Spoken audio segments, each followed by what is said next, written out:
أعوذ بالله من الشيطان الرجيم. بسم الله الرحمن الرحيم.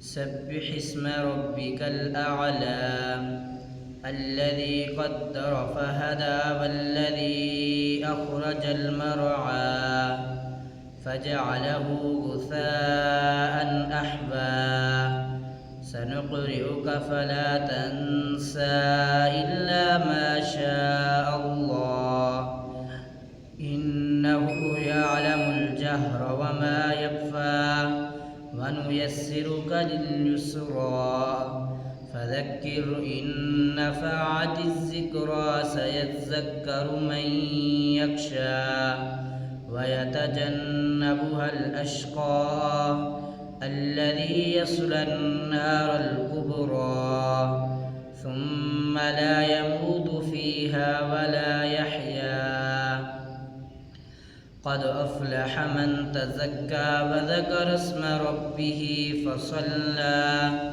بل تؤثرون الحياة الدنيا والآخرة خير وأبقى إن هذا لفي الصحف الأولى صحف إبراهيم وموسى.